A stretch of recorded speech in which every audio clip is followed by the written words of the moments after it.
الحمد لله رب العالمين والعاقبة للمتقين. الصلاة والسلام على أشرف الأنبياء والمرسلين وعلى آله وصحبه أجمعين. ربنا لا تجعلنا مع القوم الظالمين آمين يا رب العالمين.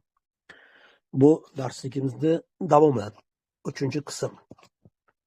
Inshaalloh hali bu 10ga 20ga boradigan darsliklar bitta ketyapmiz. Birinchi kirishdan oldin o'tgan darsimizda bitta oyatni o'qib qo'ygandim. O'sha oyatga nisbatan bitta akamiz savol berdilar. O'sha savollarga inshaalloh javob berib, yana o'tib ketaveramiz. O'sha yerda men oyatni o'qidim. To'g'risi avtomat tarzda kelib qoldi.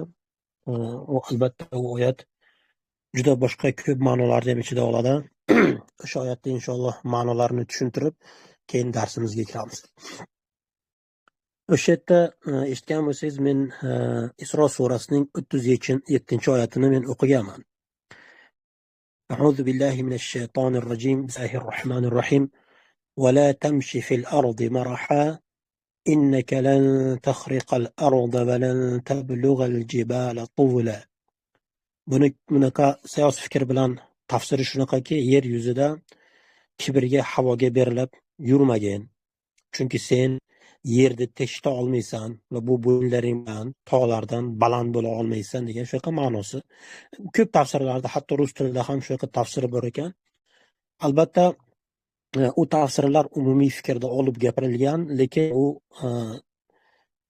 to'g'ri 100% anaqa nima emas, tafsir emas. Chunki kibr so'zi arab tilida kibr bo'ladi. Bu yerda maraha so'zi ishlatilyapti, bu kibr so'zi emas. Kibr so'zi kibr deb arab tilidan olingan gap o'zi. Shunda maraha so'zi bir nechta ma'nolarda o'zini ichida oladi. Birinchisi, masalan maraha yoki marah yoki marih degan 3 xil ma'noda gapirilsa bo'laveradi bu gapda. Masalan, shodlanib yurish, ko'ngil xushlik qilish yoki sakrab o'ynashda marah deyiladi. Va nima uchun kibr degan ma'noni qo'shgan ulamolar desangiz, chunki oyatda davomida Alloh subhanahu va taolo nima deyapti? Innaka lan takhliqal arda va lan tablughal jibala tula. Ya'ni sen yerni teshita olmaysan va ana shu nimalardan, tog'lardan bo'yningni kattaroq, uzunroq qila olmaysan.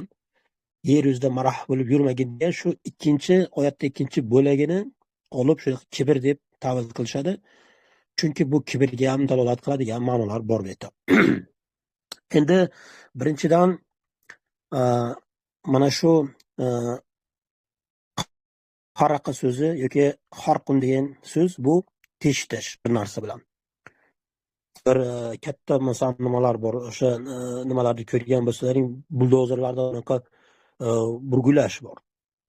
Burgula bunaqa yerlar teshiydi. Shu ma'noda ham gapirilyapti. Tovla degani shunaqaki, qol yoki tuvul degan ikkita gapga aloqador, ya'ni ikkita gap bilan gapiriladi. Bu uzaytirish, baland bo'lmoq, ya'ni juda katta baland bo'lmoq. Shunda mana shu ma'nolarni olib ulamolarimiz kibr deb turib tafsir qilishadi. Endi Alloh subhanahu va taolo yer yuzida marah bo'lib yurmagin degan gapning ma'nosi shundan iboratki, haligi yerda Alloh subhanahu va taolo bir maqsad ila yaratdi. Butun borliqda inson hayot koinotni Alloh subhanahu va taolo o'yin qilib yaratmadi. Insonda hayoti, insonda yashashi, dunyodagi amallari bu o'yinchoq emasda. Bu uning bo'ladigan, ya'ni ikkinchi hayotini hol qiladigan masala. Bugungi kundagi qilayotgan ishlari ikkinchi bor bo'lgan hayotda, ya'ni keladigan hayotga, oxirat hayotiga aloqador bo'lganda, inson bo'lsa agar mana bu jiddiy narsalarni jiddiy qabul qilmasdan turib o'ynab yuraversa, bu Alloh subhanahu va taolo yaratgan haligi qonuniyatga to'g'ri kelmaydi. Misol shundan iboratki, masalan, kemani ichida hamma insonlar masalan o'ynab kulib yurayotgan bo'lsa, ba'zilari masalan kema qayerdan keldi, qayerga ketib turib qidirib, savollarga haligi javoblar qidirib yurgan bo'lsa, ba'zilari o'ynab kulib yurgan bo'lsa, o'ynab kulib yurganlar kemani qayerdan kelgani va qayerga borishiga bee'tiborlik qilgan bo'ladi. Chunki kema cho'kib ketishi mumkin. Qonuniyatda bilish kerak, nima qilish kerak kemani ichida. Hali kemaga muvofiq emas qilayotgan ishlari. Alloh subhanahu va taolo yer yuzini shunaqa jiddiy maqsadlar bilan yaratdi. O'zini jamolini ko'rsatish, jannat bor, do'zax, inson abadul kuyadi yoki abad hayotga Alloh subhanahu va taoloni ko'radi, rohatlanib yashaydi. Bu jiddiy narsa bu. Shunda mana bu jiddiy narsalarga diqqat e'tiborda qatmasdan turib o'ynab yurgan insonlar Alloh subhanahu va taoloni yaratib qo'ygan qonuniyatiga, uning maqsadiga to'g'ri kelmaydi. Shunda Alloh subhanahu va taolo aytayapti, yer yuzida kulib, o'ynab bor bo'lgan narsalar menga aloqasi yo'q degan, bunaqa o'zingni ajratib olmagin degan ma'noda gapiryapti Alloh subhanahu va taolo. Endi ikkinchisi, sen yer teshita olmaysan degani bu insonning qurbiyatiga, qobiliyatiga dalolat qiladi. Ya'ni sen o'zingni qobiliyatlaring bilan yerni teshita olmaysan, sen nima kimsanki yer yuzida yana o'zingcha bu yerlarda dunyoda qonun qoida tuzib, o'ynab kulib, o'zing bilan o'zing ovora bo'lib yurasan degan ma'noni bildiradi. Nima uchun Alloh subhanahu va taolo yerda aytyapti? Chunki biz yerda yashayapmiz va yerda insonlar hukmron bo'lishga harakat qilishadi. Amerikani qarasangiz, masalan, yoki Yevropani qarasangiz yoki Xitoyni qarasangiz, butun dunyoga o'zining tuzumlarini hukmron qilishni xohlaydi. Shunda Alloh subhanahu va taolo yerda misol keltiryapti. Yer yuzida o'zingni o'yin kulgini, o'zingni zalolatingni tarqatmoqchi bo'lasan va holanki sen bu yerni teshita olmaysan. Butun ana shu Amerika, Yevropa va boshqa mamlakatlarda nimalarni haligi asbob uskunalarni yig'sangiz, mashinalarni, ixtirolarni yerni teshitib, yerdan u tomonga o'ta olmaydi. Chunki bu bo'lmaydigan narsa, insonning imkoniyatidan tashqaridagi narsa. Shunda Alloh subhanahu va taolo uni nimaga qodir ekanligiga diqqat e'tiborda qaratadi. Mana bu ishni qila olmaysan sen, nima uchun sen bu o'zingcha qonuniyat o'ylab chiqarib, xursandchilik qilib yoki buzuqchilikni tarqatib yoki insonlarni ustidan zo'ravonlik qiladigan shunaqa tuzumlarni olib chiqqansan degan ma'noni ham bildiradi. Va insonni bo'yiga dalolat qiladi. Masalan, Alloh subhanahu va taolo insonni jasadini shunaqa yaratdi. Masalan, meni jasadim, masalan, aytamiz 103 kiloman. Endi tasavvur qiling, meni 150 kilo agar ves bo'lsa, men u tanani ko'tara olmayman-da, chunki meni kuch-quvvatim haligi 150 kiloga emas. Endi tasavvur qiling, bitta odam keladi, uni bo'yi 5 metr bo'lsa. Uni bitta qo'li mendan haligi og'irroq. Bitta qo'lini kuch-quvvati mendan ko'ra kuchliroq bo'ladi. Bitta barmoq bilan buni turtsa men yiqilaman-da. Nimaga desangiz, qancha jasad katta bo'lsa, kuch-quvvat shuncha ko'payadi insonga. Alloh subhanahu va taolo shunaqa qonuniyatni yaratdi. Shunda Alloh subhanahu va taolo bo'yni ham aytyapti. Seni bo'yi deyapti, bar deyapti, tog'lardan kattaroq emas deyapti. Sen yuz o'zing deyapti, katta qilsang, uzaytirmoqchi bo'lsang ham sen tog'lardan ko'ra kattaroq bo'la olmaysan. Ya'ni kibr bilan, havo bilan, o'zingni nafsing bilan yer yuzida fasod tarqatmaydigan ma'nolarni ham bildiradi. Shunda ulamolar umumiy qilib bu yerda kibr degan nimani tafsir qilishadi. Lekin bunaqa bitta lafz bilan kibr degan gapni bu oyat karimadan topmaysiz.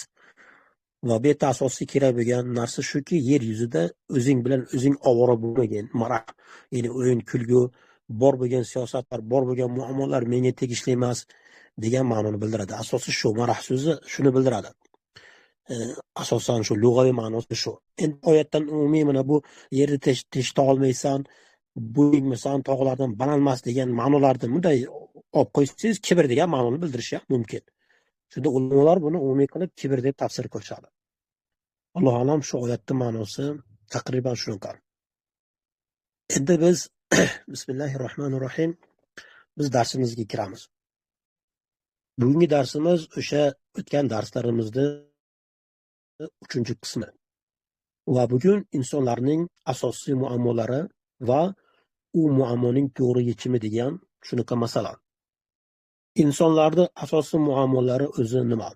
Insondagi asosiy muammo nima? Aslida insondagi asosiy muammo bu uning tabiati. U tabiatni qondirishi. Bu tabiat asosiy tushunchasi, umumiy tushunchasi 4 qismga bo'linadi. Tabiatda insonning tabiati 4 qismga bo'linadi. Mana shu 4 qismni doimiy ravishda qondirish kerak. Va insonga u 4 qism bo'ysunmaydi, lekin uni qondirish insonni o'ziga berib qo'ygan holat. Inson o'z xohishi bilan o'sha 4 holatni o'zi qondiradi, o'zi kontrol qiladi. Bu uning xohish irodalariga berib qo'ygan narsa. Birinchi, insonning g'ariza va uzviy ehtiyojlari va ularning talablari bor. G'ariza va uzviy ehtiyojlarning talablari qanaqa? Birinchisi, tadayyun degan dindorlik g'ariza bor insonda. G'ariza degani ajralmas qism degani.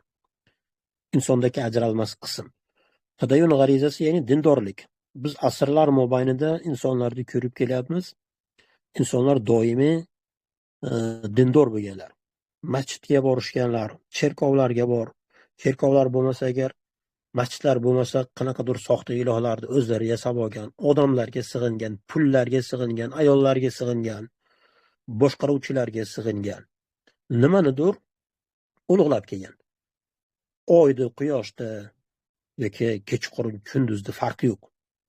Daraxtda, hatto shunaqa daraxtga sig'inadiganlar bor. Yog'ochlarga, o'tlarga, moddiy narsalarga sig'inib kelgan, chunki bu uni tabiatida bor bo'lgan narsa, uni qondirish kerak. U undan talab qilyapti, qondir deyapti, uni iloji yo'qda boshqacha. U ulug'lashishi kerak, yaqinlashishi kerak, qanaqadir bir kuch-quvvatga, qudratga, undan so'rashishi kerak, unga ibodat qilishi kerak. Bu uni tabiatida bor bo'lgan narsa. Ikkinchisi, nav g'arizasi degan g'ariza bor, ya'ni ajralmas insondagi bir qism. Uning tabiatida bor bo'lgan narsa. Nav degani bu ayollar bilan bo'ladigan muomala, aka bilan, uka bilan, ota bilan, ona bilan, farzandlar bilan. Bu nav g'arizasi. Keyin baqo g'arizasi bor. Bu vatanparvarlik kabi, millatchilik kabi, o'zini mudofaa qilishi, ertaga nima bo'lishidan qo'rqishi yoki xavflanib yurishi, ochlikdan yoki o'laman degan shunaqa qo'rquv, bu ana shu g'arizadan kelib chiqadigan hissiyotlar. Va bu g'arizalarda har biridan kelib chiqadigan hissiyotlar bor. Ular har xil ko'rinishda mumkin. Vatanparvarlik, millatchilik, yaxshi ko'rish, yomon ko'rish, Allohni yaxshi ko'rish, masalan, Alloh uchun yomon ko'rish, Alloh uchun yaxshi ko'rish, Allohni so'kadiganlarni yomon ko'rish kabi shunaqa yaxshi yomon ko'rish, shunaqa tuyg'ular kelib chiqadi. Himoya qilish, u bilan unga jon berish tuyg'ulanib. Tuyg'ular bu g'arizalardan kelib chiqadi. Va uzviy ehtiyojlar ham bor shuni qatorida. Ehtiyojlar yeyish, ichish, uxlash kabi, nafas olish kabi. Agar inson ehtiyojlarini qondirmasa, inson o'ladi. G'arizalarni qondirmasa, inson o'lmaydi, lekin norohat bo'ladi. Bu birinchi. Ikkinchisi, ularni ustidan turgan shu vijdon degan narsa. Vijdon. Vijdon shunaqaki, topib beraveradi qanday qilib qondirishingizda. Topib beraveradi qanaqa qilib, bu uchinchisi uzr. Vijdon shunaqaki, bu topib beraveradi qanaqa qilib qondirishda. Ya'ni sizga masalan Allohga ibodat qilishni xohlasangiz, sizga bitta yog'och ko'rsataveradi, yog'ochga ibodat qil deydi-da. Yoki xotin olmoqchi bo'lsangiz, sizga qanaqadir noto'g'ri yo'llarni ko'rsataveradi, zino qilishni, chiroyli qilib ko'rsatishda shunaqa holatlar bor. Yoki ovqat yeyish, yemaslik topib beraveradi. G'arizalarni, o'z ehtiyojlarini qondirishni sizga ko'rsataveradi. Buni vijdon deyiladi. Birinchi g'ariza va o'z ehtiyojlar, ikkinchi ulardan kelib chiqadigan hissiyotlar, uchinchisi bu vijdon topib beradigan. Topqirlik deyiladi buni. Va to'rtinchisi aql. Insonda aqli hosil bo'lishi va undan kelib chiqadigan hosilalari bor aqlda. Va bu 4 holat insonga bo'ysunmaydi, o'zining talabini talab qilaveradi. Insonga tabiiy aqldan beriladigan savollar bor. Tabiiy insonda masalan och qolishi bor, tabiiy xotinlarga qiziqishi yoki boy bo'lishi yoki vatanparvarlik, millatchilik, bu tabiiy kelib chiqadigan. Buni kontrol qilish insonni o'ziga. Inson o'zi xohlagan tarzda kontrol qiladi bu 4 ta narsaning talablarini. Lekin talab qilishni o'zi bu insonga bo'ysunmaydigan narsa. Alloh subhanahu va taolo shunaqa yaratdi. Aql nima? Aql o'zi bir necha holatdan tashkil topadi. Birinchi hissiy a'zolardan ko'rish kabi, masalan, eshitish kabi, ta'm kabi, insonni badan teri masalan his qilishda masalan va sobiq ma'lumotdan, ya'ni oldingi ma'lumot va voqelikdan tashqaridagi narsalarga aql ishlamaydi va aql shu voqelikka ishlaydi. Aqlni xosalari shu 3 ta narsadan tashkil topadi. Endi aql 3 ta narsadan tashkil topsa, men buni inshaalloh yana aytib o'taman. Hissiy a'zolar deb ko'zni, burunni, og'izni, masalan tilni, masalan inson badan terini aytiladi. Sobiq ma'lumot degani bu har bitta narsaga farq yo'q. Bitta narsaga sobiq ma'lumot bo'lmasa, u narsani inson anglay olmaydi, tushuna olmaydi toki sobiq ma'lumot unga kelmaguncha. Masalan, sahobiylarning qo'llariga telefonni bersangiz, Alloh subhanahu va taolo shunaqa imkoniyatni bersa, masalan, dunyoda masalan o'tib Alloh subhanahu va taolo sizni sahobiylar davrida tiriltirsa, qo'lingizda Samsung telefon bor va bitta planshetda yoki bitta velosiped bilan borsangiz, tushunadimi desangiz, haligilar tushunmaydi, nimaligini bilmaydi. Buni atrofini haligi atrofchalik o'rganib, bundan ma'lumot yig'ishni boshlaydi. Ma'lumot yig'gandan keyin tushunishlari mumkin. Atab tushunmaydi, chunki voqelikda bor, lekin ma'lumot yo'q. Va voqelikda bo'lishi kerak. Inson hayot koinotdan tashqaridagi narsalarga insonning aqli ishlamaydi. Shuning uchun aql hosil bo'lishi uchun 3 ta narsa kerak. Hissiy a'zolar, sobiq ma'lumot, voqelik, uzr, yana 4 ta bu insonning miyasi sog'lom bo'lishi kerak. Shu 4 ta narsa bo'lsa insonda aqli hosil bo'ladi. Va bu aqldan kelib chiqadigan yana boshqa xossalar bor. Bizga kerakli bo'lgan mavzulardan biri shu. Birinchisi bu fikrlash. Inson tabiatan fikrlaydi. Alloh subhanahu va taolo insonga shunaqa tabiatni berib qo'ydi. Uni aqli fikrlaydigan qobiliyatga ega. Va tabiiy ravishda inson fikrlashdan ixtiro qiladi. Ikkinchisi. Va inson haq bilan botilni ajrata oladi aqli bilan. Ya'ni aqlni xossasi shuki, haq bilan botilni ajratib beradi insonga. To'rtinchisi idrok degan xossa bor. Ya'ni aqldan kelib chiqadigan to'rtinchi ishlaydigan holati bu idrok. Ya'ni inson hayot koinotni boshqarib turgan qanaqadir zot borligini aql idrok qiladi. Garchi u zotni ko'rmagan bo'lsa ham. Hatto kommunistlar nima deyishadi? Kimdir deydi, qanaqadir kuch-quvvat bor, bu inson hayot koinotni qanaqadir kontrol qiladi, lekin u modda deb turib moddaga burib qo'yishadi. Vaholanki moddani aqli yo'q, ular yaxshi bilishadi. Umumiy qilib aytganda, aqldan kelib chiqadigan 4 ta xossa bor. Fikrlashdan kelib chiqadigan ixtiro, ajratib berish, to'g'ri-noto'g'rini va idrok. Lekin insonning aqli faqat insonga ajratib beradi to'g'ri-noto'g'riligini. Haligi qonuniyat ishlab chiqarishga, bitta qonunni ishlab chiqarishga insonning aqli ojiz.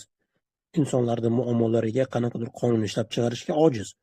Chunki haligi boshqalarga nima kerak, uni yaxshi idrok qila olmaydi. O'z xohish irodalari bilan qonun qo'yib chiqaradi. Misol qilib aytganda, Amerikaga chiqarilgan qonun qoidalar O'zbekistonga to'g'ri kelmaydi. Chunki inson yashab turgan muhitidan qattiq ta'sirlanadi, voqelikdagi muhitdan, va o'sha muhitdan kelib chiqib qonun ishlab chiqaradi. Masalan, O'zbekistonga chiqargan qonun Amerikaga to'g'ri kelmaydi yoki Yevropaga to'g'ri kelmaydi. Yoki aksincha. Chunki insonlarning tushunchalari qarama-qarshi va ziddiyatli. Inson yashab turgan muhitidan qattiq ta'sirlanadi. Demak, insonning aqli halol va harom degan o'lchovda o'lchab berishga ham ojiz. Chunki tepada aytganimizdek, inson koinotdan tashqaridagi narsalarni aql idrok qila olmaydi. Va Alloh subhanahu va taoloning zoti inson hayot koinotni tarkibiga kirmaydi. Ulardan tashqarida u zot nimani xohlaydi, nimani xohlamaydi, inson buni bilmaydi. Shunda insonlarni va Allohni o'rtasida qanaqadir qonuniyatni tuza olmaydi, chunki aql chegaralangan.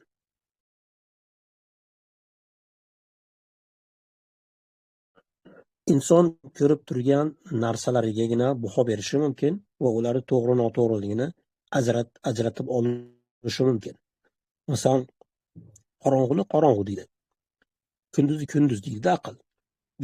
Bitta odamni masalan nohaq o'ldirayotganda nohaq o'ldiryapti deydi-da. O'g'rilikni o'g'ri deydi-da, buni to'g'ri demaydi. Bu noto'g'ri narsa. Birovlarni o'ldirish, birovlarni mollarini talon-taroj qilish bu noto'g'ri narsa. Insonga ajratib beradi.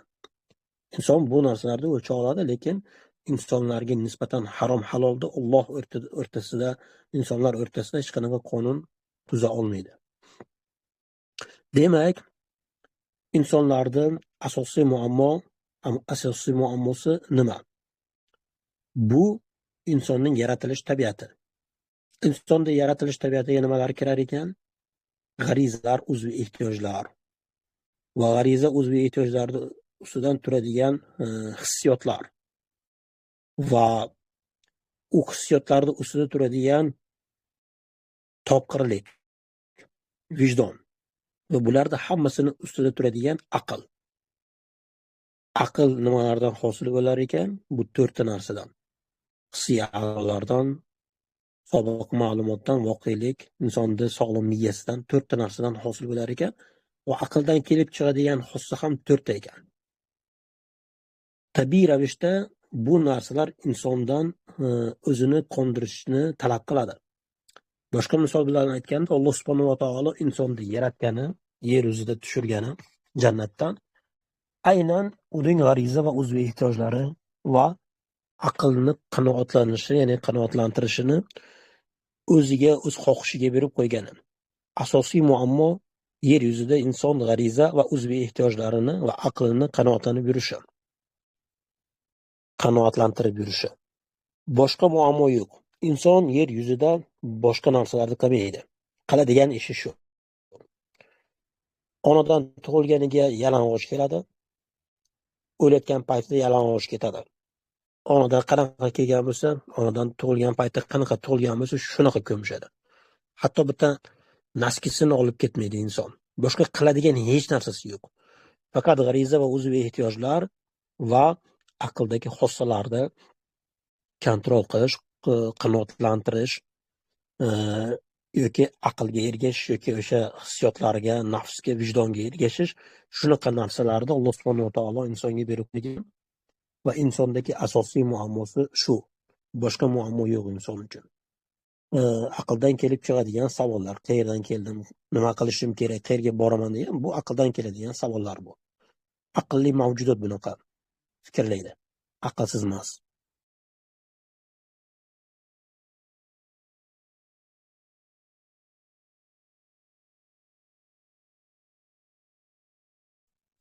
Demak, bu insonning asosiy muammolari. Bundan boshqa muammo yo'q inson uchun. Faqat g'ariza va uzviy ehtiyojlarni qondirishi, aqlini qanoatlantiradigan qanaqadir qonun-qoidalarni qabul qilish yoki qabul qilmasligi tabiiy ravishda insonga bo'ysunmaydi. Aql unga savol beraveradi. Bu asosiy muammo. Endi to'g'ri yechimga inshaalloh kirib ketamiz. Alloh subhanahu va taolo Tin surasining 4-oyatida nima dedi? A'udhu billahi minash shaytonir rojim. Bismillahir rohmanir rohim. Laqad xalaqnal insana fi ahsani taqvim. Darhaqiqat biz insonni chiroyli suratda yaratdik degan joyga tafsir qilishadi. Endi bu sayoz fikr bilan yana aytaman.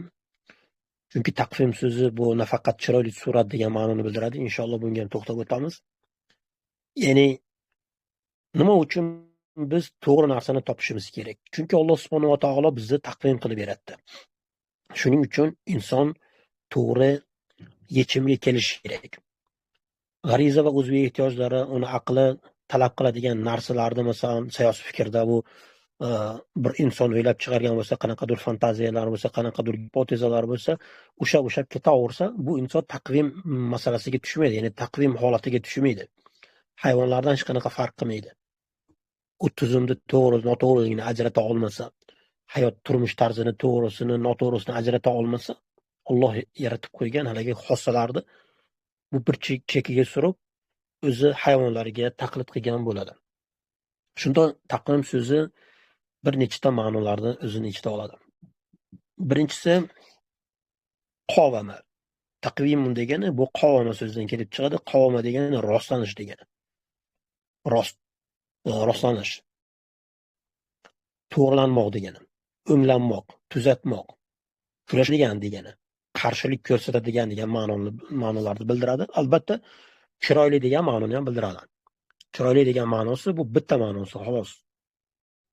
To'g'rilanadi degani yoki o'nglanadi degani, tuzaladi degani yoki tikka turib ketaveradi, kurashadi, qarshilik ko'rsatadi degani bu umumiy qilib o'sha oyatning ichida oladigan fikrlar bu ham. Shunda Alloh subhanahu va taolo insonlarni shunaqa yaratdiki, inson farishta emas. Inson farishta emas. Inson farishtalar va hayvonlarni o'rtasida turadigan shunaqa bir mavjudot. Boshqacharoq qilib aytganda, aqlni farishtalardan bergan bo'lsa, Alloh subhanahu va taolo nafsni, vijdonni va o'sha nimalarni, hissiyotlarni Alloh subhanahu va taolo hayvonlardan berdi. Va insonga kurashish tabiatini ham berib qo'ydi. Qarshilik ko'rsatadigan qilib qo'ydi Alloh subhanahu va taolo. O'sha zalolatiga qaramasdan, o'sha bo'layotgan buzuq narsalarga qaramasdan ularga qarshilik ko'rsatadigan va uni g'ariza o'z ehtiyojlari, uni nafsi uni ham majburlashiga qaramasdan, chiroyli qilib ko'rsatishiga qaramasdan, ularga ergashmasdan, ularga qarshilik ko'rsatadigan shunaqa kuch-quvvat, qudratni ham Alloh subhanahu va taolo berib qo'ydi insonga. Inson masalan alkash bo'lsa, inson qanaqadir zolim bo'lsa, inson qanaqadir buzuq yo'lda bo'lsa, adashib ketgan bo'lsa va o'sha yo'ldan yana o'nglanib Alloh subhanahu va taoloni qonuniyatini qabul qilib, u zotdan kelgan dasturga taslim bo'ladigan shunaqa xossa qurbiyatni ham berib qo'ydi. Ya'ni o'nglanadigan qildi Alloh subhanahu va taolo. Doimo xato qilib yurib, o'nglanib ketadigan holatga kelishi mumkin. Inson shunaqa mavjudot. Boshqacha qilib aytganda, Alloh subhanahu va taolo tog'larga, yerlarga taklif qilgan narsalarni tog'lar va yerlar ko'tara olmaydigan narsalarni inson ko'taradigan. Shunaqa tabiatni Alloh subhanahu va taolo berdi. Shunaqa tabiati bor, inson ko'taradi. G'am nimalarni ajralib ketish, o'limlar va boshqa musibatlar,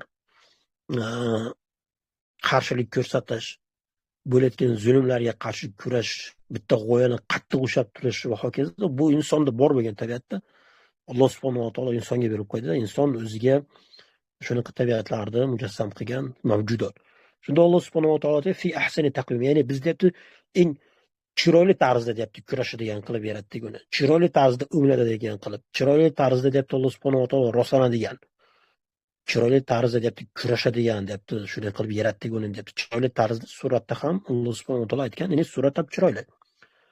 Chunki biz ko'rib turibmiz, masalan, industriya bor.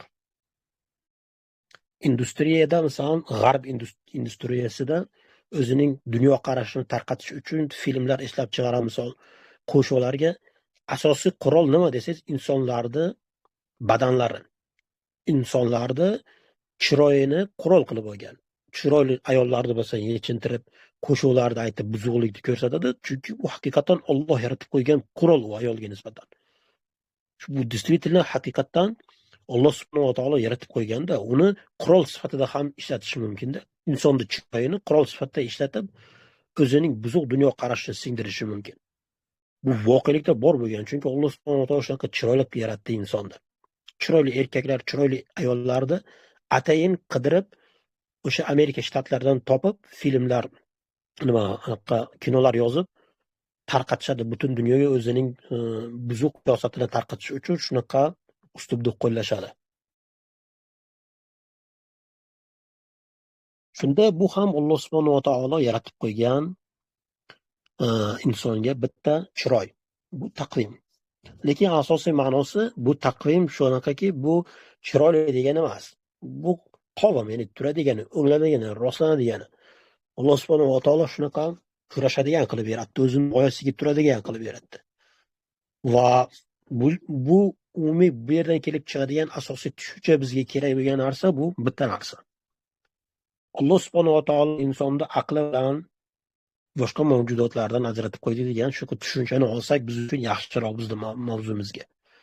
Demak, Alloh subhanahu va taolo insonga aqlni berdimi? Aqlni ham o'ziga xos belgilab qo'ygan maqsadi bo'lishi kerak. Xuddi g'ariza va o'z ehtiyojlariga o'xshaydiganda. Aqlni maqsadi bor. Aqlni maqsadi nima? Aqlni maqsadi bu fikrlash, to'g'ri yo'lni topish. Idrok ila Alloh subhanahu va taoloni topish. Haligi mavjudotlarga emas, Ibrohim alayhissalomga o'xshash. Alloh subhanahu va taoloni qanday topgandi Ibrohim alayhissalom fikrlar. Va ixtiro qilsak ham bu o'zimizni dunyoqarashimizga muvofiq ixtiro qilishimiz misol. Endi bu Alloh subhanahu va taolo berib qo'ygan aql ekan. Boshqacharoq misol qilib aytganda, moshina tushadigan odamlarga misol keltiraman. Masalan, bitta Nexia bo'lsa, endi Nexia 2 bo'lsa, haligi Nexia 2 ga tankadan porshinlarni qo'ysangiz, tankadan ana shu silindrlarni, boshqa narsalarni qo'ysangiz, tankani kuch-quvvati bo'lsa, lekin o'zi Nexia bo'lsa, bu Nexia yaxshimi yoki undan oldingi mashinalar yaxshimi desangiz, haligi ikkinchi Nexia yaxshi bo'ladi. Nimaga desangiz, chunki unga tankadan ham xossa bor, mashinalardan ham xossa bor. U juda ham baquvvat bo'ladi, tortishi yaxshi bo'ladi. U haligi oddiy mashinalar bilan uni tenglab bo'lmaydi, chunki tanka bilan tenglashtirsangiz ham bo'laveradigan mashinada, lekin mashinalik xossasi ham borda uni. Oddiy mashin xossalari ham, tankadan ham bor xossalar. Misol qilib keltirdim. Insonda Alloh subhanahu va taolo shuna qildi. Haligi ulardan xossalarni berdi, farishtalardan. Berdi, haligi o'rtacha qilib qo'ydi. Bu insonga ikkita xossa ham borda. Bu tomonga ham inson nima qilishi mumkin? Ketishi mumkin. Shunda Alloh subhanahu va taolo aytayapti, shu ikki tomonlama berganimdan deyapti, shu aqlni berganim deyapti, uchun deyapti, bor bo'lgan mavjudotlardan inson afzal deyapti. Inson deyapti, afzal deyapti Alloh subhanahu va taolo. Shunda Alloh subhanahu va taolo insonni aqli bilan aziz qilgan bo'lsa, afzal qilgan bo'lsa, demak bu aqlda vazifasi bor. Aqlda vazifasi nima edi? Haqiqatga kelish edi. Haqqa ergashish edi. Inshaalloh haqda endi aytib o'tamiz. Haqda o'zi nima? Haqqa ergashish deganda nimani tushunamiz? Haqiqat ham o'lchovlari bor va haqiqatning o'lchovlari 5 ta. 5 ta mezonga to'g'ri kelmasa, u haqiqat bo'lmaydi. Misol qilib aytganda, har bitta narsani o'zini o'lchovi borda. Misol aytamiz, telefon deyotgan paytimizda telefonni masalan planshet demaymizda. Nimaga? Chunki planshetda o'ziga xos bo'lgan xossalari bor va telefonda o'ziga xos bo'lgan xossalari bor. Biri ikkinchisidan farq qiladi. Yoki telefonda biz qanaqadir kurishkada yoki ruchkada ishlatmaymizda. Chunki ruchkani o'zini xossasi bor va undan kelib chiqadigan narsalar bor, yozish, chizish kabi. Telefonda ham shunaqa. Shunga o'xshab har bitta narsani o'zini o'lchovi bor. Haqiqatda ham Alloh subhanahu va taolo o'lchab qo'ydi.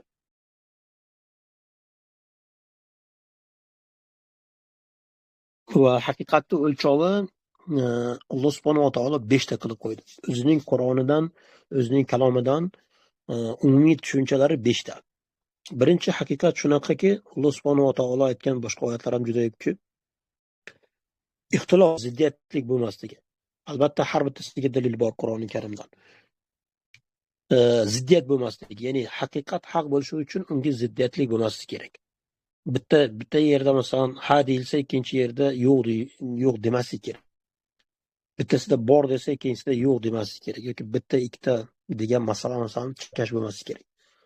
Bitta joyda payg'ambar, ikkinchi joyda masalan payg'ambar emas deyilsa, bu ziddiyat bo'ladi. Yoki bitta joyda masalan ham Alloh bor, ham yo'q deyilsa, bu ziddiyat bo'ladi. Alloh bor, uni qonunlari bizga kerak emas deyilsa, haligi bu voqelik ham to'g'ri kelmaydi, bu ziddiyat gap. Xo'jayin boru, meni qonuniyatim bo'lishi kerak, u xo'jayinning uyiga degan masala bilan yondashish. Shunda haqiqat bo'lishi uchun uni ichida ziddiyat bo'lmasligi kerak. Qarama-qarshilik bo'lmasligi kerak. Ikkinchisi, aqlni qanoatlantirish kerak. Aqlni qanoatlanishi qanaqa edi? Tepada aytib o'tganimizda, voqelikka to'g'ri kelishi kerak. Voqelikka to'g'ri kelishi qanaqa? Bu inson hayot koinotdagi qonuniyatlarga va voqelikdagi hodisalarga to'g'ri kelishi kerak. Misol qilib aytganda, bittasi kelib turib, Mirziyoyev bu islomni yaxshi ko'radigan, endi islomiy davlatni quradi desa, haligi voqeligi to'g'ri kelmaydi. Islomofob insonni jihod desangiz joni chiqib ketadigan odamni islomni deyapti, haligi oliy qiladi deyapti. Bu islomni yaxshi ko'radi, butun musulmonlarni g'amini yeydi desangiz, haligi voqeligi to'g'ri kelmaydi, insonni aqlini qanoatlantirmaydi. yoki voqelikdagi qonuniyatlarga, masalan, inson hayot koinotdagi qonuniyatlarga to'g'ri kelmasa. Bittasi aytsaki, men ko'rmaydigan narsamga ishonmayman desa, haligi voqelikda yo'q bo'lgan qonuniyatda bu. Aksioma degan qonuniyatlarga ziddiyat. Voqelikda bunaqa qonuniyat yo'qda. Masalan, kelib turib siz misol bitta uyni qarab turib, bu haligi ustalari yo'qmi, men ko'rmaganman desangiz, g'alati gapda. Yoki mashinani sotib olib, buni zavodi yo'q, buni injeneri yo'q desangiz, g'alatida. Men ko'rmayapman desa. Voqelikda yo'q bo'lgan narsani masalan fantaziya qilib ko'rsatsa, fantaziya qilib yursa, bu insonni aqlini qanoatlantirmaydi. Voqelikdagi hodisalarni to'g'ri baho berish va voqelikdagi qonuniyatga to'g'ri kelishi kerak, aqlni qanoatlanishi. Aql shunda qanoatlanadi. Bu ikkinchi. Uchinchisi, insonni fitratiga mos kelishi kerak. Haq bo'lishi uchun insonni fitratiga mos kelishi kerak. Insonni fitrati nima edi? Bu uning yaratilish tabiati edi, g'ariza va uzviy ehtiyojlar. Masalan, inson hayot koinot o'z-o'zidan portlashdan paydo bo'ldi desa, insonni haligi g'arizasiga to'g'ri kelmayapti. Ham aqlga ham to'g'ri kelmayapti, ham g'arizaga ham. Ilohiy, ya'ni Alloh yo'q deyapti. O'z-o'zidan paydo bo'ldi, modda yaratdi desa, haligi voqelikka ham to'g'ri kelmaydigan narsa. Modda masalan biz ko'rib turgan aqlsiz mavjudot hech narsani yarata olmaydi. Shunda bu voqelikka to'g'ri kelmaydi. Insonni fitratiga ham mos emas. Yo'q, bu din siyosat emas desa, insonni fitratiga to'g'ri kelmaydigan gapda bu. Nimaga desangiz, butun azaliy insonlar din bilan yashab kelgan. Din siyosat emas deb turib, o'zi din, o'sha din siyosat emas degan narsani din qilib olsa, yashash tarz qilib olsa, haligi bir g'alati narsa bo'ladi. Bu haqiqat bo'lmaydi, insonni fitratiga ham mos emas.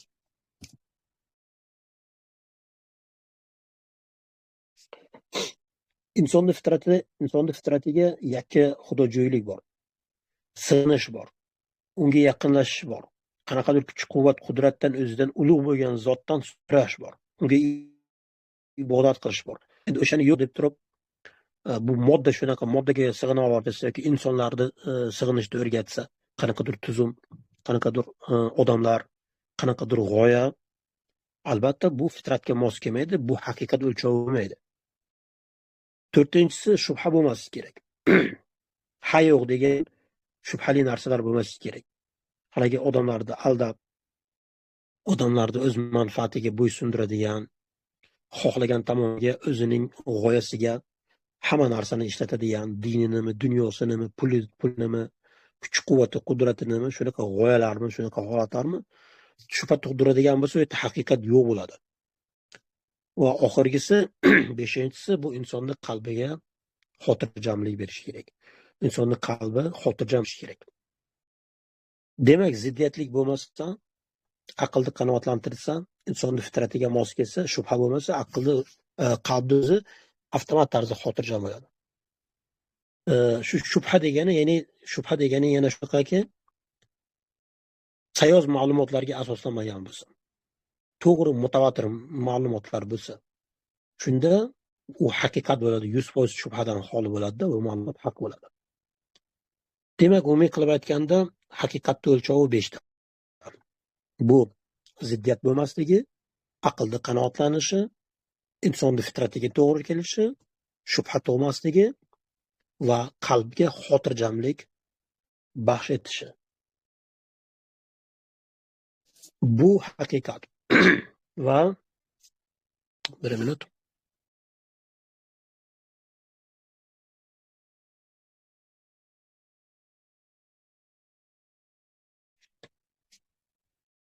Va bu haqiqat inson hayot koinotga, ya'ni borliqqa yorqin fikrsiz hech qanaqa vujudga kelmaydi. Haqiqatga erishish uchun inson hayot koinotga yorqin fikr bo'lishi kerak.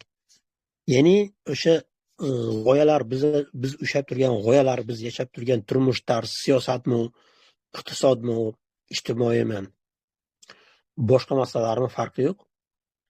u narsalarga ergashishimiz, uni haq deb bilishimiz inson koinotga nisbatan yorqin fikr berishi kerak. Inson o'sha haqiqatga ergashgani inson hayot koinotga nisbatan yorqin fikr asosida bo'lishi kerak. Agar yorqin fikr bo'lmasa, demak u haqiqat emas, unga ergashmaslik kerak. Masalan, men uchta narsani misol keltiraman. Birinchisi, dunyoda hukmron bo'lgan sekularizm. Din siyosat emas degan tushuncha. Va butun dunyodagi resurslarni o'zlashtirib olib, bir to'da o'zining xalqini va boshqa xalqlarni qul qilib olib, mol-mulklarini talon-taroj qilayotgani sekularizm. Sekularizmda dunyo qarashi nimaga asoslangan desangiz, inson hayot koinot yaratuvchi tomonidan yaratilgan, lekin uni aloqasi yo'q, hayotga biz o'zimiz dunyodagi muammolarimizni yechamiz degan yondashuv bilan yondashishadi. Shunaqa sizga javob berishadi. Din siyosat emas deydi, insonni fitratiga ham to'g'ri kelmaydi. Inson hayot koinotga ham noto'g'ri yechim bergan va insonni aqlini ham qanoatlantirmaydi. Ziddiyat gaplari. Bir mahalda o'zida Alloh deb bor deyishadi, ham yo'q deb turib sizga ham gapiraveradi. Ateizm bilan islom bilan kelishib, qorishib, salom alaykum qilib, do'stlashib ketaveradi. Bir mahalda o'zida qorishib, bir-biriga kelishtirib qo'yaveradi. Insonni fitratiga ham to'g'ri kelmaydi, ziddiyat ham insonni aqlini qanoatlantirmaydi, shubhaga to'la, insonni qalbiga hech qanday xotirjam baxsh bera olmaydi. Sekularizm dunyo qarashi. Din siyosat emas degan din. Din siyosat emas degan narsani dinga aylantirib qo'yishdi, ya'ni turmush tarziga aylantirib qo'ygan. Bu bitta misol. Ikkinchi misol kommunizm degani bor. Hozir bizning davrda masalan faqat Xitoyda bor. Ba'zi ateistlar uni ko'tarib yurishadi. Inson hayot koinot portlashdan paydo bo'ldi, hech kim yaratmadi degan bu to'g'ri kelmaydi, insonni aqlini qanoatlantirmaydi. Voqelikdagi qonuniyatlarga zid edi. Inshaalloh buni men 4-darsimga aytib o'taman, chuqurroq kirib ketamiz bu masalaga. Inson hayot koinot o'z-o'zidan paydo bo'ldi deyshadi. Voqelikda o'z-o'zidan paydo bo'ladigan qonun qoidani o'zi yo'qda. Haligi maymundan inson paydo bo'ldi degan nimani gipotezani aytishadi. Boshqa narsalardan keyin maymun paydo bo'ldi, undan keyin inson paydo bo'ldi degan shunaqa javobni sizga berishadi. Bu ham voqelikka to'g'ri kelmayapti, chunki insondan qanaqadir boshqa mavjudot chiqmayapti-da ularni gapi bo'yicha. Evolyutsiya to'xtab qolganmi? Insonga kelgandan keyin to'xtab qolar ekan, oldin shunaqa ekan, haligi voqeligi yo'q bo'lgan narsa fantaziyada. Shuning uchun insonni aqlini ham qanoatlantirmaydi, insonni fitratiga mos emas, yaratuvchini inkor qilsa, insonlarni ulug'lashni o'rgatsin. Nonga sig'inish timsol. Mahchilarga qarshi kurash, shunaqa insonlarni ulug'lash uchun miyalarni zaharlash. Insonni fitratiga ham, aqlga ham to'g'ri kelmaydi, ziddiyat gaplarni gapirishadi. Shubhaga ham to'la, insonning qalbi ham xotirjam emas bu g'oyadan.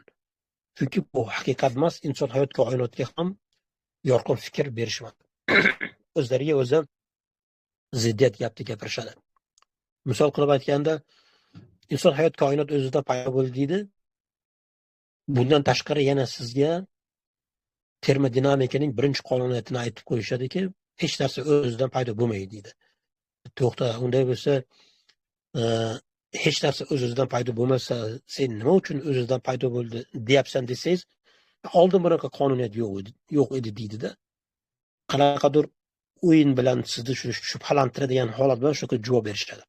Shunda u haqiqat bo'lmaydi. Bu ikkinchi. Uchinchisi diktatorlar, masalan, diktatorskiy tuzumlar. Biz O'zbekistonda fuqarosi bo'lganimiz uchun, shu xalqning ichida katta bo'lganimiz uchun o'sha yerdan misollarni ko'proq keltiramiz. Misol, bizda osmonimiz musaffo deyapti. Xuddiki osmon ularga alohida, O'zbekistonning tepasida alohida qanaqadir osmon bor bo'lganda. Uni gapirayotgan gapi, ularning shu g'oyalari voqelikka ham to'g'ri kelmayapti, haligi shubhali gaplarni aqlli inson qanaqa butun insoniyat uchun bitta osmon bo'lsa o'zi, qanday ularni O'zbekistonda alohida musaffo osmoni bo'ladi? Yoki masalan, bizning kelajagimiz buyuk desa, kelajak qanaqa qilib buyuk bo'ladi? Nima bilan buyuk bo'ladi ular? Millatchilik bilan buyuk bo'ladimi? O'zlari o'liklar bilan masalan faxrlanib yurganmiz.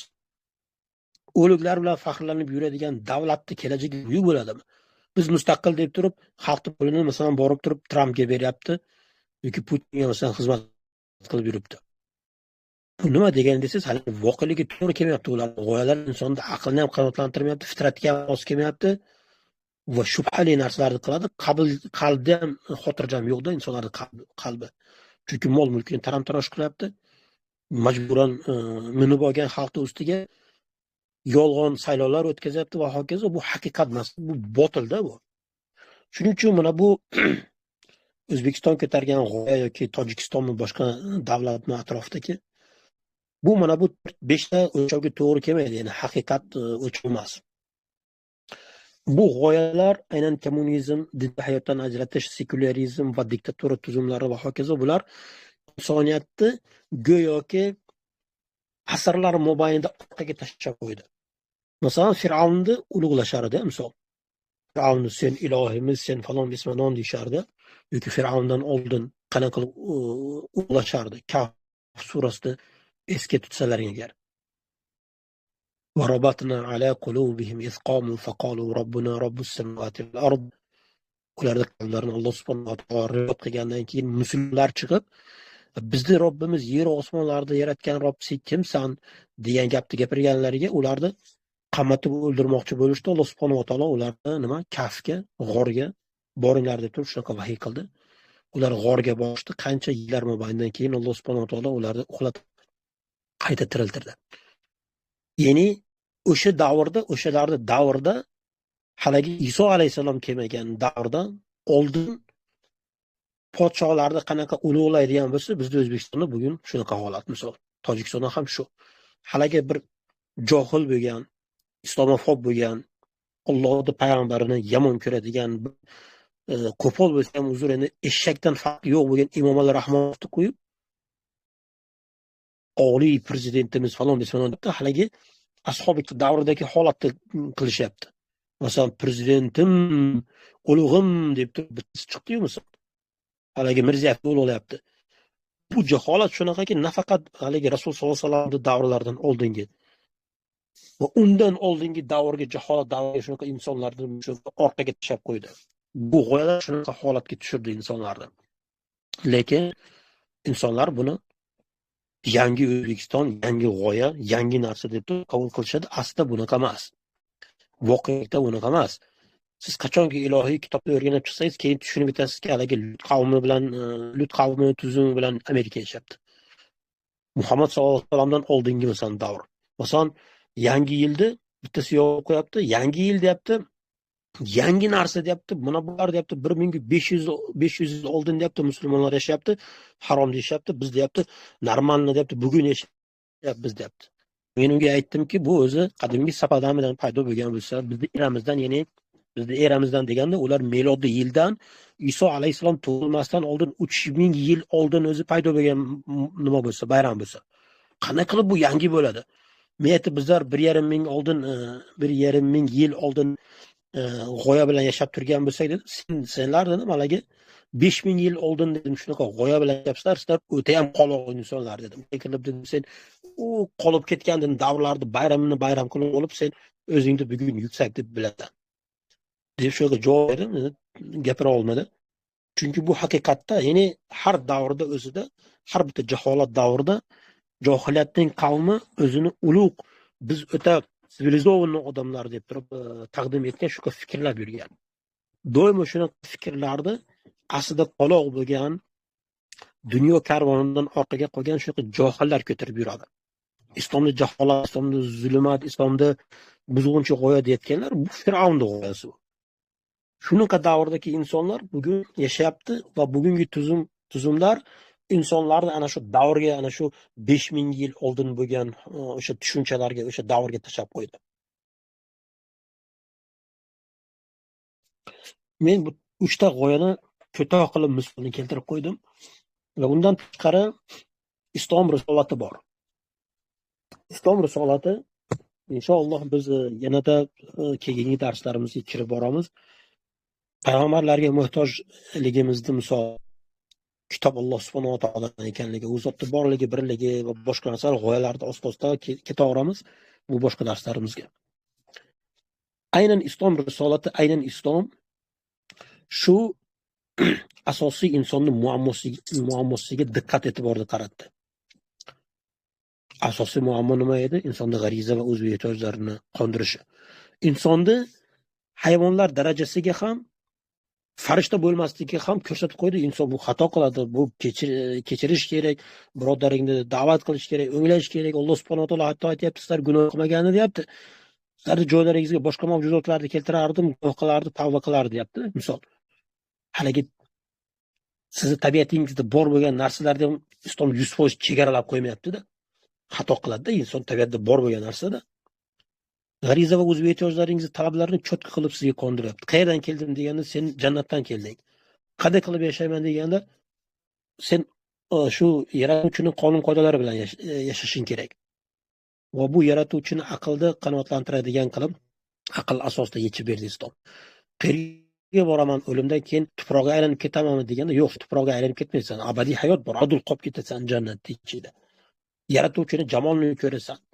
Senga ashuncha ne'matlar bor deb turib insonni shunaqa katta muammosiga diqqat e'tiborni qaratib qo'ydi. Insonning g'ariza va o'z ehtiyojlari va aqlni qanaqa qilib qondirishi, vijdonga ergashmaslik, tuyg'ularni kontrol qilish, g'azab qilmaslik, birodaringni kechirish va hokazo. Hammasini kontrol qilishni sizga ko'rsatib berdi. Tepadagi aytgan g'oyalarimiz buni aytmadi, bunaqa kontrol qilishdi. Ba'zilari o'sha tuyg'ularga ergashishni sizga tavsiya qilishadi. Masalan, sekularizm. Dunyokilik deydi, xohlagan narsangga ibodat qilaver deydi misol. Yoki shaxsiy erkinligi, gey bo'la olasan, xohlagan tarzda jinsingni qanoatlantira olasan, jinsiy aloqani qizing bilan ham, onang bilan ham, otangga tegib ketaversan, erkaklar bilan divanga uylanasan, divanga turmushga chiqasan, otingga uylanasan, itingga uylanasan, itingga turmushga chiqasan deb siz xohlagan narsani qilaverasan. Haligi insonni qanaqa qilib kontrol qilishni ko'rsatyapti-da, ochib qo'yapti. Adayun g'arizasiga kelgandan keyin yaratuvchi bor ekan, bu Alloh bor ekan. Bu zotni dini bilan yashash kerak ekan, jihod farz ekan desangiz, sen terrorist deydi. Darrov bu yerda chegaralab qo'yasiz. Sen terrorist, sen ekstremist, cho'ta sen radikal bo'libsan. O'zingizni fikringizni to'liq aytsangiz, bu shariat bo'lishi kerak, bu yaratuvchining qonuni bo'lishi kerak desangiz, bu sen cho'ta yomon yo'lga kirib ketibsan. Mana bu Mirziyoyev va boshqasi bular buzg'unchilik qilyapti, xalqni mulkini tortib olyapti desangiz, cho'ta sen vatan xoini bo'libsan. Sanlarga nima? Vatan bu Mirziyoyev vatanmi? Yoki uni atrofidagi ateistlarmi desangizda, ya'ni siz bitta narsani fikrni bildirsangiz, bir chekka pozitsiya tutsangiz, darrov sizni chegaralab qo'yadi. Ya'ni bitta g'arizangizni yechib qo'yadi, ikkinchisini yopib qo'yadi, uchinchisini ochib qo'yadi, yana xohlagan narsani qilaverasiz. Masalan, vatanparvar bo'lishingiz yaxshi.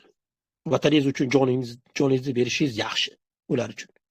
Lekin o'sha g'arizaga aloqador bo'lgan o'zingizni xotiningizni himoya qilib, uni hijobini yechirtirmaslik uchun jon bersangiz, terrorist. Ya'ni sizni o'sha insoniy g'ariza, o'z ehtiyojlaringizni birini chegaralab qo'yib, ikkisini qo'yib yuborib, shunday qilib bir kasha qilib tashlagan. Islom esa aynan shunga diqqat e'tiborni qaratyapti-da. Insonni g'ariza, o'z ehtiyojlarini qanday qilib qondirish, aqlingizni qanaqa qilib ishlatish, aqlingni nima uchun ishlatmayapsan, haq yo'lga ergashgin. Eng to'g'ri insonlar, eng hayotdagi insonlar bu haq bilan botilni eshitadi, ya'ni ular qavullarni eshitadi, to'g'ri narsalarga ergashadi. Haligi sizni eshitma demayapti-da, insonga eshitish qobiliyati borda, inson eshitishi kerak, qayerda haqiqat topishi uchun. Aqlingizda qilib toza ushlab turishingizni va botilga qarshi kurashishingizni ham Islom ko'rsatib beryapti-da. Bularchi desangiz, bu botilni tabiati shunaqa. Aslida botil bir narsani eshitmaslikka targ'ib qiladi. Haqda bo'lsangiz, siz nimadan qo'rqasiz? Eshitaverasiz. Nohaq bo'lsa, insonlarga nohaqligini tushuntiraverasiz. Islom bo'lsa, har tomonlama insonni aqlini ishlatish, ma'lumotlarni qayerdan olish, ilohiy dasturni o'zingizni fikrlash qobiliyatingizga aylantirib olishingizni, haq bilan botilni ajratishingizni va har bitta g'oyaga quloq solib, u g'oyani noto'g'riligini bilib, uni fikr bildirishingizni, buni man qilmanda Islom buni umumiy qilib yechib berdi. va aynan islom insonni shu tabiatiga diqqat e'tiborda qaratdi va shu muammoni aynan tabiatini qondirishdi, qanday qilib qondirishni ham ko'rsatib berdi islom.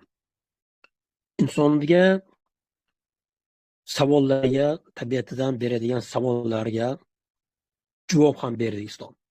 Ya'ni aql savol keladigan savollarga islom aqlli holatda javob berdi. Qayerdan kelgan, qanday qilib yashash kerak, qayerga bordi qiyomatda, hammasini islom cho'nq qilib yechib berdi insonlarga va g'ariza va o'zga ehtiyojlarni qanday qilib qondirishni ham ko'rsatdi. Insonning aqlni, fikrlash qobiliyatini ham qanday qilib qondirishni ko'rsatib berdi. Shunda Alloh subhanahu va taolodan kelgan din, aynan islom, bu muammolarga diqqat e'tiborni qaratib, uni insonning aqliga mos qildi, qanoatlantiradigan qildi, insonni fitratiga mos qildi, yaratilish tabiatiga. Inson savollariga to'g'ri javob berdi va bundan kelib chiqdiki, insonni qalbi xotirjam bo'ldi. Endi buni misoli yana shunaqa misol qilib aytish mumkinki, misol shundan iboratki, masalan, telefonga injeneri qonun-qoidani ishlab chiqarsa, belgilab bersa to'g'rimi yoki qanaqadir boshqa insonlar o'ylab chiqarsa to'g'rimi? Albatta, injener hamda qilgan ishini biladi o'zi. Faloncha vaqt zaryadga turishi kerak, faloncha protsentdan oshmasligi kerak, yoki suvga tashlamaslik kerak, yoki shunaqa ko'p issiqlikka ushlamaslik kerak, yoki balandlikdan tashlamaslik kerak va hokazo. Buni agar o'sha ixtirochisi belgilab bersa, haqiqatan bu to'g'ri bo'ladi. Chunki ixtiro qilgan u biladi buni ichida nimalar bor. Qanaqa nimalarga bardosh beradi, nimalarga bardosh bermaydi, buni kotga biladi. Chunki u ixtirochisi. Qanaqadir boshqa inson kelib turib, haligi umriga ko'rmagan, telefonni qo'liga ushlab ko'rmagan bitta kelib turib, qanaqadir fantaziyalarni o'ylab chiqara olsa, u uni fantaziyasi bo'ladi-da, u noto'g'ri bo'ladi. Ikkinchi misol uyda qurgan inson biladi-da, buni uyda masalan fundament qanaqa qilib qurdi, qanday qanaqa porsalarni nechiga nechi qo'shdi, sementni masalan, qumni misol, suvni qancha qo'shdi misol. G'ishtni terayotgan paytida qanday qilib rastvorni qildi. Tomni yopayotgan paytida uni qanaqa qilib yopdi. Qanaqa shikanlar bor, buni qurgan inson biladi juda yaxshi. Haligi uyni sotib olmoqchi bo'lsangiz ham borib turib, uyni qurgan odamlarni topib kelsangiz, aytib beradi sizga cho'tka qilib bu uy qanaqa ekanligini. Qayerda shikar borligini, qayerda ular shikar qilganini aytib beradi sizga. Haligi qanaqadir boshqa joydan topib kelib turib, uyni sotmoqchi bo'lsa, umriga ko'rmagan, o'talarni ham ko'rmagan, nima bo'lganini ko'rmagan odam kelib turib gapiraversa, uni fantaziyasi bo'ladi, noto'g'ri bo'ladi. Shunda qonun-qoida o'sha ixtirochi tomonidan bo'lishi shart. Shunda islom shuning uchun insonni aqlini qanoatlantirdi, insonni fitratiga mos keldi, inson savollariga javob berdi, qalbiga xotirjam baxsh etdi, shubhalardan xoli bo'ldi. Chunki bu yaratuvchi tomonidan kelgan. Inson hayot koinotni yaratgan zotdan kelgan. Inson hayot koinotga yorqin fikr asosida bu o'z dasturini nozil qildi. Shunda aynan islom to'g'ri bo'ladi-da. Chunki aynan islom insonning eng asosiy muammolariga diqqat e'tiborni qaratib, uni aqlni qanoatlantiradigan, fitratga mos keladigan, qalbiga xotirjam beradigan, shubhalardan xoli shunaqa nozil qildi. Aynan Alloh subhanahu va taolodan kelgan dastur bu to'g'ri dastur. Va insonlarning muammolarini, siyosat bo'lsin, iqtisod bo'lsin, ijtimoiy nizom bo'lsin, ta'lim dasturlari bo'lsin, armiya bo'lsin, farqi yo'q. Bularda hammasi yaratuvchi tomonidan kelsagina to'g'ri bo'ladi. Insonlar o'zlari fantaziya qilgan sekularizmni, kommunizmni yoki diktatura tuzumlarini yo boshqa narsani o'ylab chiqarishadimi? Farqi yo'q, bular noto'g'ri bo'ladi. Chunki insonlar o'ylab chiqargan. Insonlar nima edi? O'zlari yashab turgan muhitlardan ta'sirlanib, o'zlari to'g'ri degan narsalarni boshqa u narsalarni noto'g'ri degan qavmni ustiga zo'ravonlik qilib hukmron qilishadi. Inson shunaqa mavjud. Shunda inson aqldan kelib chiqqan to'g'ri noto'g'ri degan o'lchov bu noto'g'ri bo'ladi. Inson faqat to'g'ri noto'g'ri degan narsani ajrata oladi, uni belgilay olmaydi. Aqlga bunaqa xossa yo'q. Va oxiri da'vatana alhamdulillahi robbil alamin. Agar savollar bo'lsa, inshaalloh savollar bersalaring, mayli, bo'lmasa agar yopamiz. Assalom.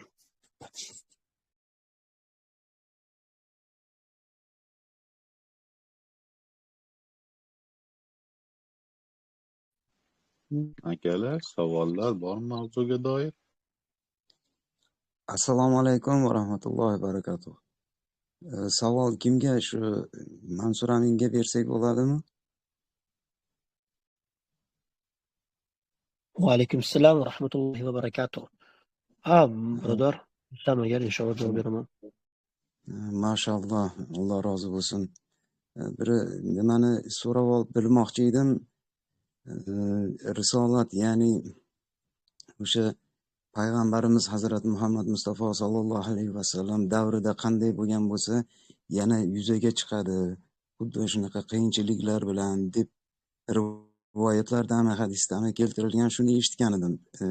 Shuni qanaqa qilib izohlab berasiz? O'sha mahdiy chiqadi, shunaqa qiyinchiliklar bo'ladi. Lekin albatta risolat yuzaga chiqadi degan. Shuni oddiyroq qilib tushuntirib bera olsangiz, Alloh rozi bo'lsin. Alloh hamimizdan rozi bo'lsin, birodar. Menimcha, siz aytayotgan narsa Alloh subhanahu va taoloning payg'ambari aytgan, badal islamu g'ariban va sayudu g'ariban. Islom g'ariblik bilan boshlandi va g'ariblikka qaytadi degan, balkim o'sha tushunchadan gapiryapsiz. Lekin siz aytayotgan aynan muammolar ko'paydi degan shunaqa to'g'ridan to'g'ri bunaqa hadisni men bilmayman. Umumiy hadislar tushunchalari bo'lishi mumkin. Masalan, ko'p hadislar haqiqatdan bordi. Musibatlar ko'p keladi ummatning ustiga. Shunaqa bir och insonlar ovqatga tashlanganda shunaqa kofirlar tashladi degan shunaqa ko'p hadislar bor asosan. Islom g'ariblikka tushadi degan shunaqa bor. Endi shunaqa umumiy tushunishim mumkin agar siz to'g'ri tushungan bo'lsam. Ha, ma'qul. Men ham shunaqa deb eshitgandimda, shuni aniqroq bilayin deb. Ya'ni hozir deyarli shunaqa bo'lyapti-da. Hali oddiy ko'z bilan qaraganda mo'min musulmonlar juda ko'pchiligi haqiqatda qiynalyapti, qiyin ahvolda. Alloh rozi bo'lsin. Javob uchun rahmat. Alloh hamimizdan rozi bo'lsin. Men hali javob bermadim shekilli. Inshaalloh men ko'proq qilib aytaman o'zimning fikrimni. Bitta narsa borki, birodar, siz muammoga diqqat e'tiborni qarasangiz, muammo qayerdan kelib chiqdi musulmonlarga? Muammo faqat bitta joydan kelib chiqdi. U qayerdan desangiz, islomiy davlatni qulashdan kelib chiqdi. Payg'ambar alayhissalom davlatni qurgandan keyin musulmonlar, islom oliy edi, musulmonlar yaxshi yashashardi. Juda zo'r edi. Qachongacha desangiz, qachonki u davlatni himoya qilishmadi, uni tarqatishmadi da'vatlarni va u Alloh subhanahu va taolo yuborgan qonunni, Qur'oni Karimni minsimadilar musulmonlar. Dunyoga nisbatan shunaqa muhabbatlari paydo bo'ldi. Shunda umumiy qilib islomiy davlatni qo'llaridan boy bergandan keyin musibatlar keldi. Musibatlar degan bo'lsa, Amerika musibatni ko'p qilyapti, Isroil qilyapti, misol haligi Rossiya qilyapti, Xitoy qilyapti, Uyg'urlarni misol Rossiya bizni O'zbekistonni shunday qiynayapti. Va undan tashqari Chechenistondagi holatlarni misol Andijon xalqini qirib yuborishdi, misol boshqa narsa turmalardi, misol muammoda bu haqiqatdan. Qayerdan desangiz, haligi musulmonlarni himoya qiladigan bitta davlat yo'qligi uchun. Chunki u davlatni yo'qotib bu ishni qilishyapti. Undan oldingi holatda agar eslasangiz, misol Mo'tasim davrida misol bitta ayolni hijobini yechirganda shunaqa bir katta armiya bilan boramanki, Xitoyni ontar qilaman deganda, o'sha odamni topib jazolashgan. Hijobni yechirganda. Hozir O'zbekistonni bosib olgan ateistlar nima qilishyapti? Itday hijobga qarshi, saqolga qarshi. Itdan farqlari yo'q. Ularda boshqa qiladigan ishlari qolmadi. Nimaga desangiz, halagilarga javob beradigan davlat yo'q. Tojikistonni qarasangiz, masalan Rossiyaning ichini qarasangiz, Amerikada bo'layotgan ishlar, masalan haligi Afg'onistonni qanaqa zulmlarni keltirishdi, Suriyaga qancha zulmlarni keltirishdi yoki Yamanda bo'layotgan holatlar, masalan Aqsoda bo'layotgan, masalan Burmada bo'layotgan musulmonlarni ko'rsangiz, qaysi mamlakatda xor musulmon? U yerda o'sha huquqini paymol qilishyapti. Shunda bularda bu muammolarni yechimi qayerda desangiz, yechimi aynan o'sha qaytishda bo'ladi. Siz aytayotgan Mahdi kim desangiz, Mahdi bu shoh tanlaydigan prezident emasda, yoki qanaqadir siz biz tanlaydigan qanaqadir nima emasda, bir shoh yoki haligi bir imperator emasda, shoh yoki BMT saylab turib bitta prezident qilib qo'yadigan odam emas. U kim desangiz, xalifa u Mahdi. U xalifa bo'ladi. Xalifa nima qiladi desangiz, xalifa uyga yotib damini olib yotadigan inson emas. Xalifa Umar Xattobga o'xshaydi. Yoki misol Umar bin Xattob yoki Ali bin Abu Talib yoki boshqa misol Umar bin Abdul Aziz va boshqa o'sha xalifalarga o'xshaydigan, ummatni himoya qiladigan, jang qiladigan, jihodda butun dunyoga olib chiqib risolatni tarqatadigan shunaqa odam bo'ladi xalifa. Mahdi xalifa bo'ladi. Xalifalik bo'lishi tabiiy 100%. Bunga hech qanaqa shubha yo'q. Endi unga bormaslik, yuksaklikka bu bizni vazifamiz. Shunda bizning darslarimiz inshaalloh bu bittadan ikkinchi, uchinchi ketyapti. Bu o'shaga qaratib qo'ygan narsa oxirgi davr. Har bir darsni eshitib oxirigacha inshaalloh yetsangiz tasavvur hosil bo'ladi. Bo'layotgan muammolarga nisbatan nima bo'lyapti. Inshaalloh Allohning izni bilan. Lekin albatta islom g'olib keladi. Islom misoli oy kabidir. Bu oy ko'rinmaydi, lekin chiqishi bor buni. Bu oyga qancha siz tupursangiz, o'zingizni yuzingizga qaytaveradi. Qancha toshni otsangiz, o'zingizga qaytib keladi. Misol shunaqa bir oy yoki quyosh kabidir. Bu oyni to'sib, o'zingiz farshiy qanaqadir svetlarni o'ylab chiqarsangiz ham, insonlarni masalan zulmatning ichiga tortib, yerda tagidami yoki qanaqadir katta bir amborlar qurib, insonlarni o'sha yerda majbur qilsangiz ham, quyoshni ko'rmagan quyosh yo'q desangiz ham, baribir quyosh ko'rinadi. Bar vaqti keladi, quyosh o'z ishini qiladi. Chunki quyosh tabiiy narsa. Alloh subhanahu va taolo islomni tabiatini shuna qilib yaratdi. Shuna qilib yubordiki, islomda haqiqat. Bu haqiqatni egish mumkin, bukish mumkin, yo'q deyish mumkin, qarshi kurashish mumkin, tupurish mumkin, bunga tosh otish mumkin, lekin buni yo'qota olmaysizda. Alloh subhanahu va taolo shuna qilib yaratdi. Shuna qilib nozil qildi haqiqatni, o'z dinini. Shunda islom albatta g'olib keladi. Bunga qarshi kurashganlar oldingi qavmlar ham, Fir'avn va undan oldingi Namrud ham, boshqalari ham, Abu Jahl, Abu Lahab ham har bittasi oxiri o'ta achinarli holatga tushgan, yo'qolib ketishgan, ulardagi kurashib o'lib ketishgan, ba'zilari bugungi kunga davr Fir'avnga o'xshaydigan shu jasadlar qolib ketgan. Bugungi kunga davr biz sizga nima bo'lishi uchun, ibrat bo'lishi uchun. Islom shunaqa din, Allohning dini. Albatta bu g'olib keladi. Bunga qarshi kurashgan har bittani beli sinadi.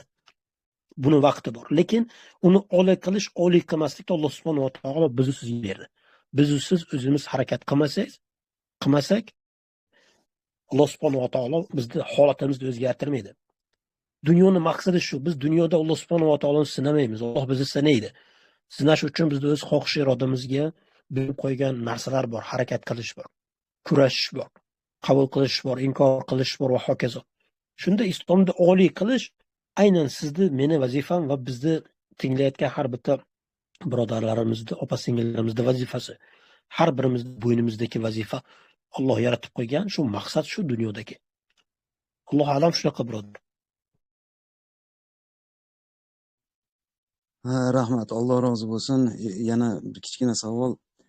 O'rta Osiyo yo'llari mana Qirg'iziston, Qozog'iston, O'zbekiston, vallohu alam bilmadim, Turkmaniston, Tojikiston, ular ham yo'llar ochilib, bordi keldi, bo'lyapti deb, endi bu tabiiy hol ko'rinib ham turibdi. Sababi meni beradigan asosiy savolim shu yo'llar ochilganidanmi, nimadan bilmadim-u, lekin Hindiston, Pokiston, Xitoy deyarli yopirilib bile kelyapti-da ko'pchiligi. Bu ya'ni O'rta Osiyo musulmonlari birlashishiga qanaqa buni ta'siri bor? Mumkin bo'lsa shunga ham izoh berib ketsangiz. Alloh rozi bo'lsin.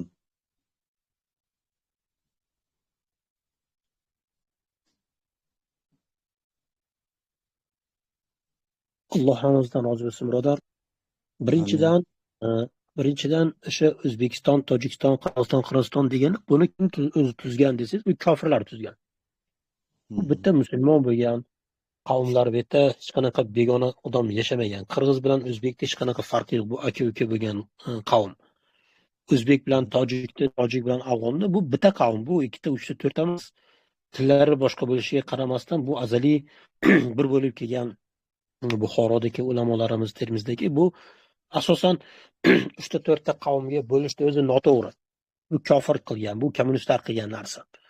Endi bugungi kundagi ochilayotganining sababi nimadan iborat desangiz, bu kofirning shunaqa bitta plani borki, bular birinchi sizu bizni juda ham qattiq bukishadi. Qattiq shunaqa repressiya qilishadi, ya'ni nol holatga tushiradi. Nol holatga tushirgandan keyin bundan qattiqroq yana repressiya qilsa sinib ketadigan holat bo'ladi-da. Shu sinib ketmasligi uchun buni ochib ham turaveradi-da. Va asosan Qirg'izistonda, O'zbekistonda nimalarni ochishi bu asosiy bu Xitoyning siyosati bu yerda ketyapti. Xitoy bu yerlarda osta-osta bosib olyapti. O'zining g'oyasini, u bir necha asrlar mobaynida tuzgan g'oyasini o'sha yerda amalga oshiryapti. Uni g'oyasi bo'yicha Tojikiston, Qozog'iston, Qirg'iziston, O'zbekiston bitta yo'l bo'lishi kerak, u savdo yo'li bo'lishi kerak. Yevropaga o'tkazib beradigan uni sholkoviy yo'l deyishadi. Sholk yo'li, shunaqa ipak yo'li deyishadi. Ana shu ipak yo'li qilish kerak. Bu nimani haligi aynan Xitoyning siyosati bo'lyapti bu yerda. Endi musulmonlarga manfaati bormi desangiz, menimcha Alloh alam aynan islom nuqtai nazaridan bo'lmagani uchun musulmonlarga aksincha zarari bor bo'layotgan ishlardi. Nimaga desangiz, mana Qirg'izistonda ochilyapti, O'zbekistonda bo'lyapti-ku. Nimani xohlaydi ular? Bu terroristlar biz Tojikiston, O'zbekiston, Qozog'istonni birlashtiramiz, islomiy davlat quramiz deyishadi. Nima kerak bor? Itak bir bo'lgan bu xalqlar bo'lsa degan Alloh alam shunaqa bizga yana qarshi kurashadigan fikrlarni hosil qilish uchun ham shunaqa siyosiy narsalarga ishlatadigan holat bo'lib qolishdi. Shunda meni fikrim shuki, bu musulmonlarga manfaati yo'q. Chunki har bitta kofirning plani amalga oshirayotgan bo'lsa bizning davlatlarga bu musulmonlarning manfaatiga bo'lmaydi. Qachonki aynan bizning planimiz, aynan O'zbekistondagi davlat strukturasida deganlar chilib aynan aka-uka biz nima qilishimiz kerak, haqiqatan g'oya taklif qilyapsizlar desa, Tojikistondan chiqsa misol, haligi Qirg'izistondan chiqib, nima qilishimiz kerak deb biz bilan masalan maslahat qilsa, biz aytsak, buni qilish kerak desak, bu to'g'ri bo'ladi. Bu bizni haligi anaqamiz bo'ladi. Bizning ishimiz bo'ladi. Bu ummatga qaratib qo'yilgan, manfaatiga qaratib qo'yilgan narx bo'ladi-da. Yo'q, u yerda masalan kofirlar kelib turib, masalan Xitoy bu ishni qilasan, u ishni qilasan desa, ularning orqasida turgan planlari bor-da yana. Bundan yana tashqari planlar bor. U planlari o'sha jirkanch planlari amalga oshirishi uchun shunaqa narsalarni qilaveradi. Bu musulmonlarga manfaat keltirmaydi. Alloh alam shunaqa bo'ladi. Alloh rozi bo'lsin. Rahmat, deyarli tushunib oldim. Alloh rozi bo'lsin. Alloh hammadan rozi bo'lsin. Amin.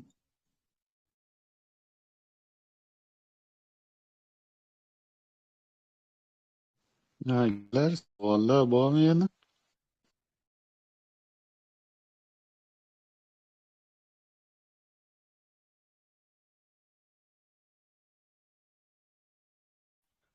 Assalomu alaykum va rahmatulloh.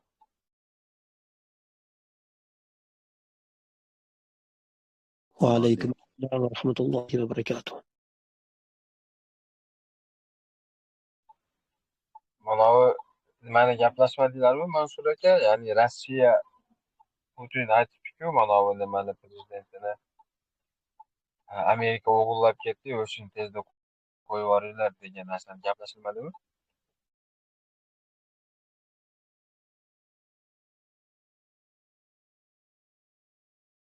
Rossiya aytdi. Rossiya biz qat'iy talab qilamiz, qo'yib yubor dedi. Hatto bugun xato qilmasam Nyu-Yorkda o'zida anaqa zabastovkalar bo'ldi, mitinglar bo'ldi. Bu haligi Amerika uchun bir pasha cho'kkanday emasda. O'zini ishini davom ettiraveradi. Bu yerda nimani tushunish kerak desangiz, masalan, haligi Afg'onistonda misol qarasangiz, Suriyada qarasangiz, Amerikaning qo'lidan kelmayapti kontrol qilish. Amerika hech narsani uddalay olmayapti. Nimaga desangiz, chunki uni g'oyasiga qarshi turadigan va uchinchi davlatlarni aralashishi borda. Shunda u uddasidan chiqa olmayapti. Masalan, Aqsoni qarasangiz, qanchadan beri haligi qancha bombalarni jo'natyapti, hech narsa qila olmayapti, chunki uni 100% qo'lida emasda.